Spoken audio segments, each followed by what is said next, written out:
انت شايف دلوقتي ان احمد شوبير هو الظالم والمفتري على نادي الزمالك وبتاع، مع ان يا اخي سبحان الله بتطلع مع ابراهيم سعيد. يعني اللي بيغيظني اللي انت بتطلع مع ابراهيم سعيد، وانا ما اعتقد ان ابراهيم سعيد بيدوس على وشكوا اكتر من احمد شوبير. شرمها. الدور موعودة يلا عليك الدور موعودة يلا عليك الدور موعودة يلا عليك يبقى وقف البتاع ده، اعمل لي بقى زوم كده على الوش معلش. يعني مش ده يعني خف الدم يمكن، ولا ده انت ايه يابا؟ طيب ده احمد المرغني، واحمد المرغني يا شباب اللي ما يعرفوش فهو من ناشئين نادي الزمالك. كان بيلعب باك شمال، كان مستواه كناشئ ممتاز جدا الحقيقة، وكان كل الناس بتشهد له. لكن طلع بتصريحات وقال موقفه بشكل ما الحقيقة بمنتهى الجرأة وبمنتهى الشجاعة. تمام، كلنا ساعدنا احمد المرغني ووقفنا جنبه وقلنا ان ده حرية رأي، وده بني ادم بيقول رأيه، لازم كلنا نسانده، لازم كلنا نقف جنبه. خصوصا ان في الحلقة دي يمكن كانت نهاية مسيرته الكروية بسبب، مش بسبب احمد شوبير، بسبب سيادة المستشار ساعتها اللي اتدخل وعمل مداخلة في التليفون، وساعتها ما شفناش احمد المرغني تاني. مين الولد اللي قاعد عندك ده بقى؟ بتقول لي مين اسمه ايه؟ لا مين الولد ده؟ لا هو خلينا هو في النهاية يعني مواطن يا أستاذ مرتضى لازم. مين الولد اللي انت جايبه ده؟ مين الولد العميل قليل الادب اللي مش متربي؟ لا خلينا يا أستاذ مرتضى، بس خلينا، أنا لسه بقول لك نناقشه بموضوعية. ولا ما هو ساعه مين؟ الولد ده قليل الادب، الولد ده مش متربي، الولد ده مطرود من نادي الزمالك عشان عمليه اخلاقيه، هو مش محترم، الولد ده عيب يا وائل انك تجيب عيل زي ده في برنامج محترم زيك. وائل اوعى تدخلني معاه زي ده، ده عيل عميل. طيب يعني أنت مش عايز تناقشه؟ لكن ده ياخد بالجزمه، اديله بالجزمه ولا لا أستاذ مرتضى، لا خلينا. انت جايبه ده يا وائل؟ ده مين الولد دوت؟ خدام ده؟ مين الولد البواب ده؟ طيب لا خلينا، طب كمل على مؤتمر الارهاب انت بس، وانا هناقش انا. فالسبب مين يا ابو حميد اللي بطلك الكوره؟ مش احمد شوبير ابدا، السبب هو سياده المستشار، وانت عارف كده واحنا عارفين كده والناس كلها عارفه كده، بس انت ما تقدرش تقول كده الحقيقه. ف سياده المستشار يا استاذ احمد هو اللي مبطلك الكوره، مش احمد شوبير. احمد شوبير يمكن هو اللي حفر لك الحفره، بس اللي زقك فيها سياده المستشار. خلينا نكون متفقين على النقطه دي.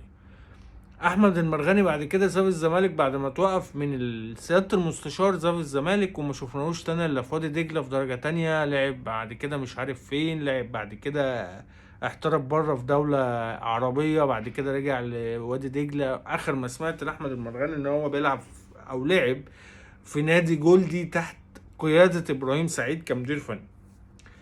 طيب بعديها لما سيادة المستشار ندهله اترمى في حضن سيادة المستشار وتصالحوا.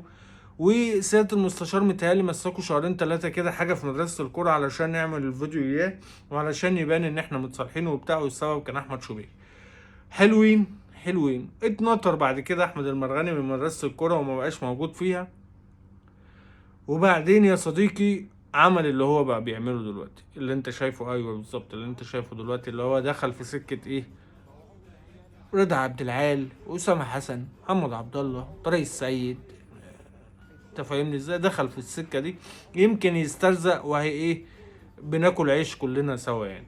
فالحقيقه بقى حامي حمى نادي الزمالك، وازاي نادي الزمالك دخل في سكه ان ازاي نادي الزمالك نادي الضعيف المسكين المقهور المشلول المحروق كده، النادي الاهلي النادي المفتري وجماهيره نادي مفتريه، واحنا ما بنفهمش كوره وهم اللي بيفهموا.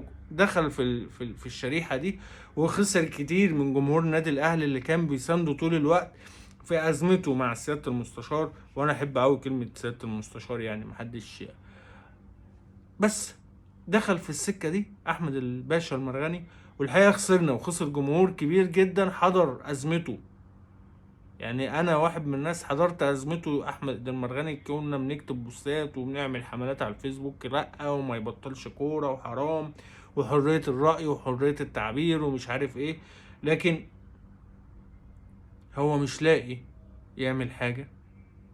وقلت قبل كده حتى اسامه حسن قائد المدرسه دي، مش هقول لك رضا عبد العال يا سيدي مدير فني او مدير فني ومسك مش عارف ايه وطنطا وهبطه وبتاع هو مدير فني، لكن اسامه حسن نفسه اللي هو مفيش خالص كان مدرب في مدرسة الكورة حتى. يعني انت شوف لك شغلانة يا احمد.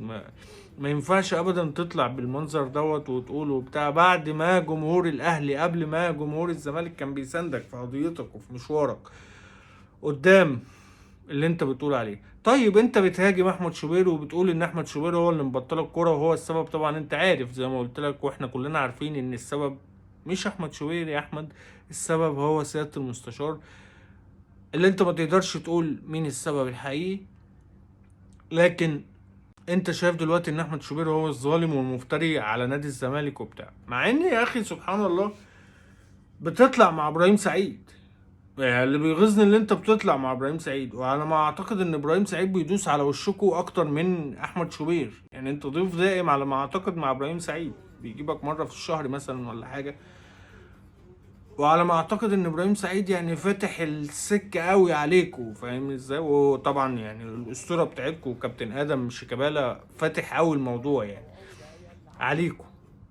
بس انت بتطلع مع ابراهيم سعيد وشايف ان ابراهيم سعيد عادي بيقول كلام عادي، انما احمد شوبير لا، ما بيقولش كلام عادي. عارف ليه؟ علشان انت عارف كويس ان احمد شوبير مش هيرد على واحد زيك سنا يعني، حجما يعني، مش هيرد عليك. فانت عمال تروح وتجيب ومش عارف ايه على احمد شوبير وفارد السكه قوي على احمد شوبير عشان الراجل مش هيرد على واحد قد عياله يعني.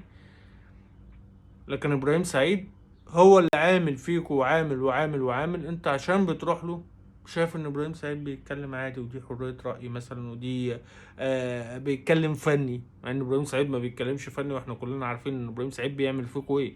لكن انت يعني فتعدل يا احمد كده ها، وكفايه خساره لجمهور النادي الاهلي. انت يا عم راجل زملكاوي على عيننا وعلى دماغنا، الناس كلها زملكاويه وحبايبنا. مش لازم يعني تعمل الهمبقه اللي انت بتعملها دي علشان انت راجل زملكاوي. مش لازم انت كمان انا خصك بالذكر ليه؟ لان فعلا كنا معاك وفي ظهرك وكنا بنحبك وكنا ماشيين وراك وكنا بنساندك، واي حد كان بيشوفك في الشارع بيساندك ساعتها. وعارفين كلنا ان انت اتظلمت في مسيرتك الفنية، وعارفين كلنا مسيرتك الفنية ايه. معلش شوية الرقص اللي انت رقصتهم دول دخلوا معاك مسيرتك الكروية. وعارفين كلنا ان انت كنت المفروض تبقى باك شمال تقيل، لكن اللي حصل احنا كلنا كنا مساندينك. فبلاش تخسر كتير قوي تاني من جمهور النادي الاهلي. دي نصيحتي ليك، ونصيحتي ليك بالذات علشان احنا